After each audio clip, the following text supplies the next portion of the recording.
And closer to Election Day, and some political analysts are now predicting that this will be a November to forget for Democrats, thanks to President Obama. Now, according to Gallup, when a president's approval rating drops below 50%, their party loses an average of 36 House seats. For example, in 1994, President Clinton's approval rating was 1 point higher than Barack Obama's, standing at 46%. And that year, the Democrats lost 54 House seats. So, what will happen if the president's approval rating continues to drop? Well, we'll find out in 85 days. And here with his take on all this is former Clinton advisor, Fox News contributor, the author of the New York Times bestseller, 2010, Take Back America. Dick Morris is back with us. Dick, I think coupled with all that we saw last week in Missouri, Virginia, Massachusetts, New Jersey, it seems the trend is there. But I don't want people to be complacent. Oh, my God, is the trend there, Sean? I'm in Illinois, that's Chicago back there, and I was just meeting with Randy Holtgren, who is running for Congress against Foster, the guy that took Hastert's seat. He's the Republican challenger. He's ahead of the Democratic incumbent in the polls. There are 8 or 9 seats that I visited in the last couple of weeks where you would be happy if you were 8 or 10 behind, but instead the Republican is ahead of the Democratic incumbent. I have to tell you something, Sean. This is not just going to be a switch in party control. This is going to be the obliteration of an entire generation of Democratic congressmen. Well, there are a couple of factors. And, you know, right after the 2008 elections, James Carville, a good friend of yours, came out with a book, and he actually said this was going to be a generational shift on the side of the Democrats. I don't like to make those predictions because there are a lot of things that can happen between now and even 2012, for example, not the least of which Republicans have got to govern. They have got to, I think, repeal and replace a lot of the agenda. I think the president will resist, and that will create the battle for 2012. So I think a lot of it's going to depend on how Republicans act when they get back in power. But I'm saying that you have about 258 Democratic congressmen.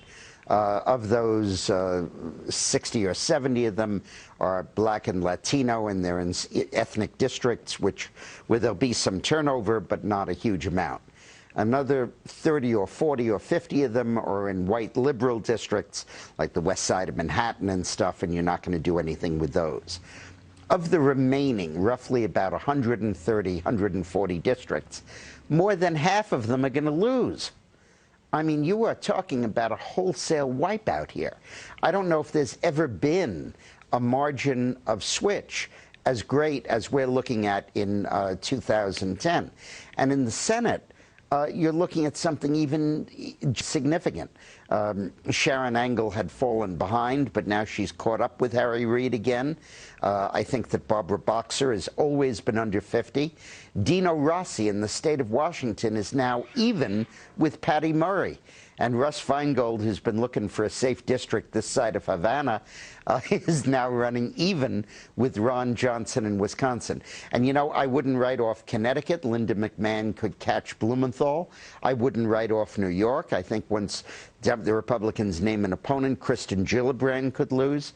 Ron Wyden in Oregon could lose. But you could see 53 or 54 Republican senators. But you're talking about a run of the table that would be historic. It would be a political tsunami, earthquake, use whatever metaphor you want. But exactly. And, Sean, I'm in touch with all of the polling data here on literally a day-by-day basis in a whole plethora of these races.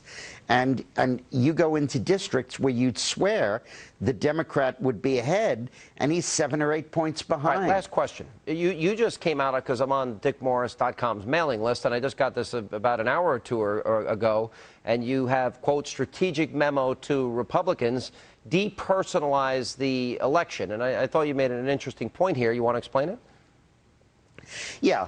What the Democrats want to do is they want to say this Democratic incumbent is better than this Republican challenger, that there were tax issues or bankruptcies or, you know, somebody said something or whatever, and the Democrat has better character.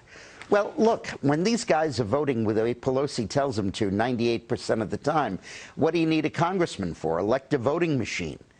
And in the last analysis, what the Republicans need to do is to focus on these fundamental issue distinctions and depersonalize the election. Sean, since we just have a second, I gather from what you just said, Florida is voting right now, early voting. It is terribly important that McCollum beat Scott in those Republican primaries. Because if we nominate Scott, we're going to lose that election because of the ways he's played fast and loose with the Medicaid program. Right. So I just wanted to weigh in with my 2 cents on that. And by the way, we'll have full election coverage tomorrow night. There's a number of primaries that we'll be following here on this program live. And Dick, good to see you. Thanks for being with us. Good to see you. And time now to check in with Greta Van Susteren for